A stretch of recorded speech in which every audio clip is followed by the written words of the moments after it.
Directions for your word pop art. Write down 2 to 3 onomatopoeia words you think you might like to use. It's best to have options in case something doesn't work out as you anticipate.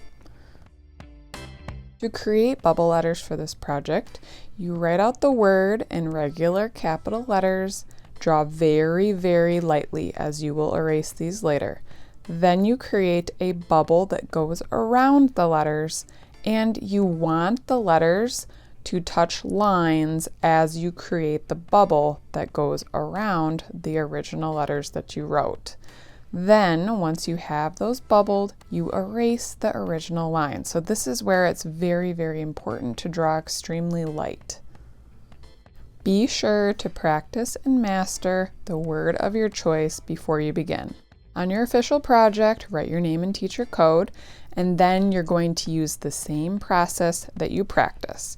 It's important to draw your letters very, very large, so your original lines will go pretty close to the top of your paper, and like I said previously, draw extremely light. That is why you can barely see my letters, so that later I can very easily erase them. It's also important to create light lines so that you can easily erase if your word does not fill your paper enough or you need to make corrections as you go. Once your word has filled your paper, you're now going to add the bubble around it just like you practiced, this time probably a little bit darker, but don't go so dark that it is hard to erase to fix your mistakes. When you add the bubbles, they should probably be 1 to 2 fingers wide. You don't want your letters to be extremely skinny. Also, you want your letters to bump into each other as you add the bubble around the original letter. If you add an exclamation point, it's okay if the bottom is not connected to anything, and you'll understand why better here later on. Once you've bubbled around all your letters, go back and carefully erase all your original lines. Then grab a Sharpie and very carefully retrace that outside bubble line.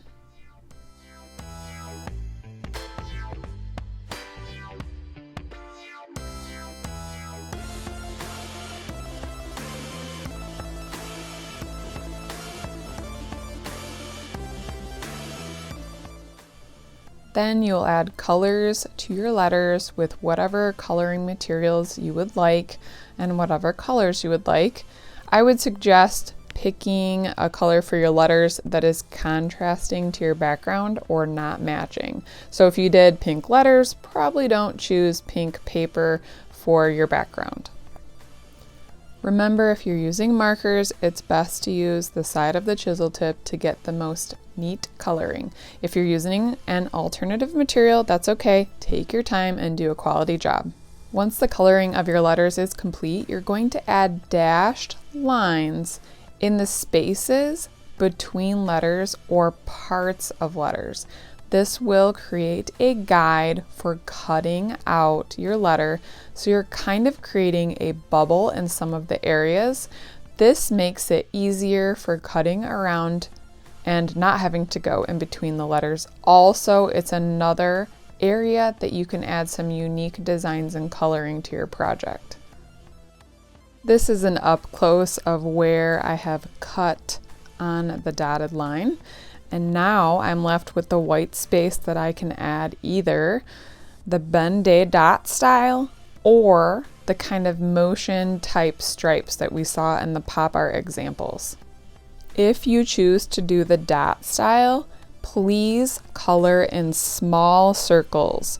Be very gentle with the markers and treat them with care, or they'll have to get put away.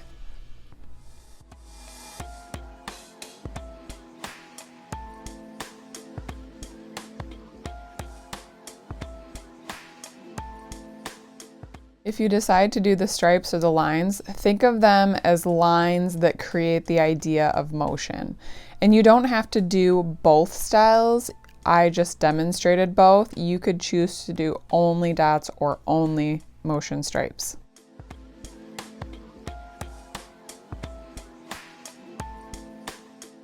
Next, we're going to work on our background. Your black piece of paper is going to go behind the colored sheet, so put your name and code on the back of that and flip it over, and then you can actually set that aside. You're going to notice that your black sheet and your colored sheet are the same size. Now you're going to create a large shape that's going to go on top of your black paper, and you want to draw very, very close to the edge of your colored paper because you want it to mostly fill your black paper with just parts of the black peeking out, and you'll go all the way around. I'm doing this shape for my word that's splat, but maybe a zigzag will work better for the word that you chose. The same thing, really large zigzags, but you're going very close to the edge of your paper.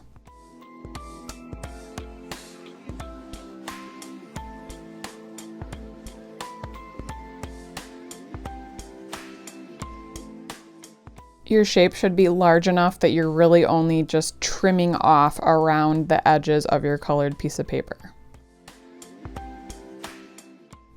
Remember, you're only choosing one style. I just demonstrated two for you. Then when you're ready and you're done drawing your shape, you're going to very carefully kind of cut off the edge of that colored piece of paper. Take your time going around your drawn lines.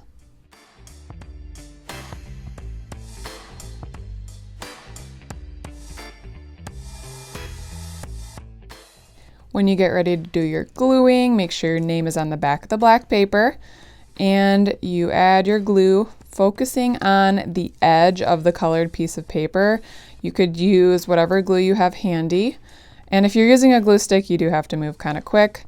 When you position your colored paper on there, you don't want edges hanging off. And if they are by mistake, it's fine. Just give them a quick trim. Same thing with your word. Got to move a little quick with the glue stick. You can glue your word at an angle or straight. It's completely your preference. And then I like to flip it over and rub the back to make sure everything's nice and flat and secure.